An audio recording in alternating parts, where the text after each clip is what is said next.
Suku Dani adalah salah satu suku yang terkenal dan terbesar yang ada di Papua. Suku ini memiliki keunikan budaya dan tradisi yang menarik untuk dipelajari. Sebagai salah satu provinsi terluas di Indonesia, Papua memang menjadi rumah bagi banyak suku bangsa. Diperkirakan jumlah suku yang menempati bumi cendrawasih ini berkisar 466 suku bangsa.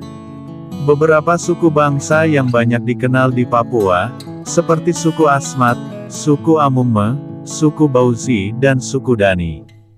Sebagian suku lainnya tersebar di berbagai wilayah yang ada.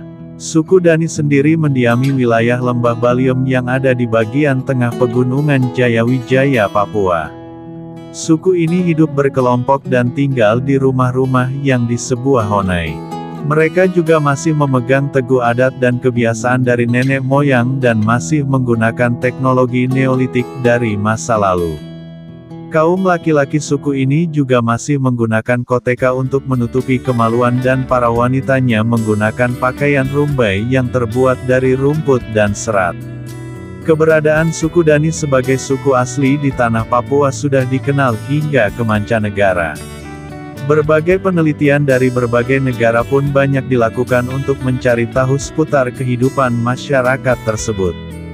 Salah satu penelitian awal yang bersentuhan langsung dengan suku Dani adalah ekspedisi gabungan antara Amerika dan Belanda pada tahun 1926 di bawah pimpinan M.W. Striling. Nama Dani sendiri diberikan oleh para peneliti pada ekspedisi Striling tersebut.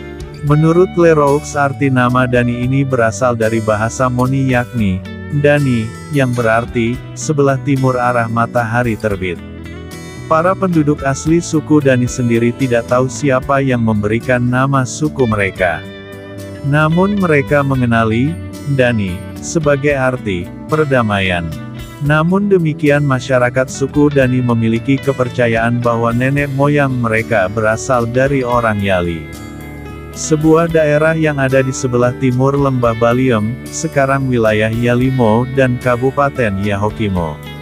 Suku Dani sendiri dikenal telah menempati wilayah lembah Baliem sejak ratusan tahun silam. Mereka hidup sebagai petani yang terampil.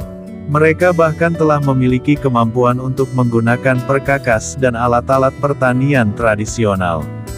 Alat-alat seperti kapak batu, pisau dari tulang binatang, bambu dan juga tombak dari kayu galian yang sangat kuat dan berat. Selain bertani, sebagian masyarakat suku Dani juga mencari makan dengan berburu dan beternak. Babi menjadi hewan peliharaan favorit sehingga tak jarang harganya bisa sangat mahal hingga ratusan juta rupiah.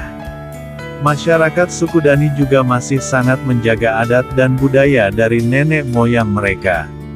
Mereka masih sering mengadakan upacara-upacara besar dan keagamaan dengan pesta babi sebagai penghormatan.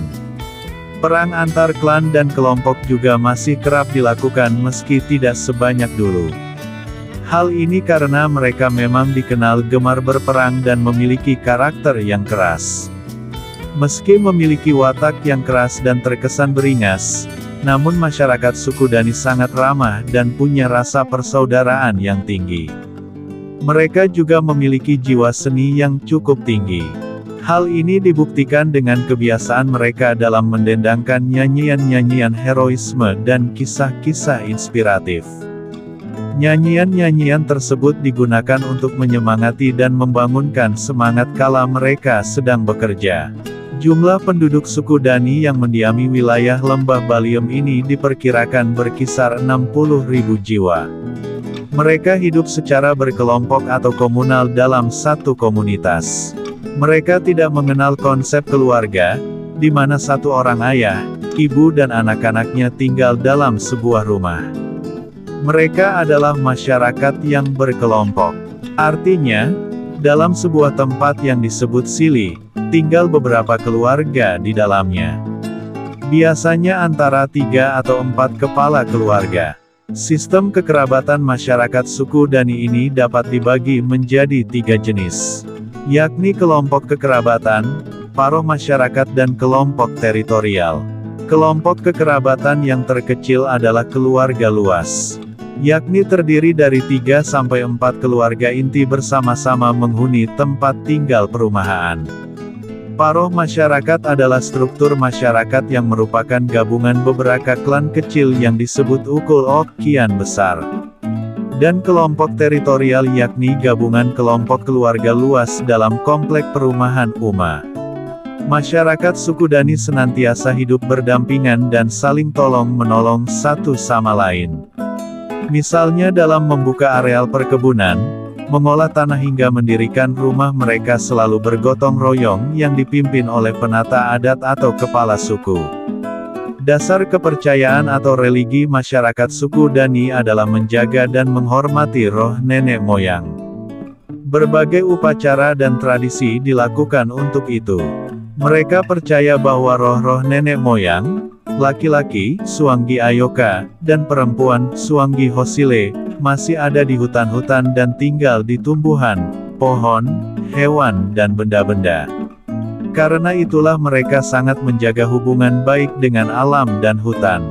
Selain itu, untuk lebih menghormati nenek moyangnya, suku Dani juga membuat kaneka, semacam lambang nenek moyang yang dibuat dari batu keramat yang diasah hingga mengkilap. Mereka melakukan berbagai acara untuk pemujaan terhadap arwah nenek moyang tersebut. Seperti upacara rekuasi di mana mereka membuat tanfa dengan lemak babi, kerang, bulu-bulu, kuskus, sagu rekat, getah pohon dan bunga-bungaan untuk ditempel di tubuh. Sementara tangan mereka akan menenteng senjata-senjata tradisional seperti tombak, kapak, parang, dan busur panah. Suku Dani dikenal dengan rasa persaudaraan mereka yang tinggi satu sama lain. Salah satunya dapat dilihat dari tradisi potong jari yang dilakukan saat kehilangan salah satu anggota keluarga mereka. Bila suami, istri, ayah, ibu, anak atau adik ada yang meninggal dunia, maka mereka tak hanya meratapi dengan menangis, melainkan mereka akan memotong salah satu jari mereka hingga putus. Proses memotong jari ini bisa dilakukan dengan berbagai cara, seperti memotong dengan pisau, kapak, atau parang.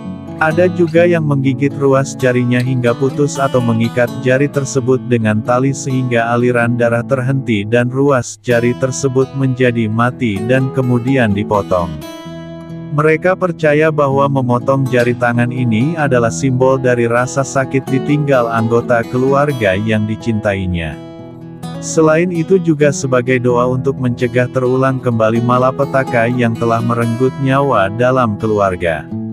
Nantinya kesedihan akibat ditinggal baru akan sembuh jika jari yang terpotong tersebut juga sudah sembuh lukanya. Bagi suku Dani, jari dinilai sebagai simbol kerukunan, kesatuan, dan kekuatan dalam diri manusia maupun keluarga. Perbedaan bentuk dan ukuran masing-masing jari tangan ini melambangkan keluarga yang saling melengkapi satu sama lainnya. Setiap jari saling bekerja sama untuk membangun kekuatan sehingga tangan bisa berfungsi dalam melakukan sesuatu. Sehingga kehilangan salah satu ruas jari itu akan mengurangi kekuatan dan kebersamaan tersebut. Begitu pula halnya dalam anggota keluarga atau kelompok masyarakat. Sehingga tradisi ini menjadi pedoman dasar dalam hidup bagi masyarakat suku Dani tersebut.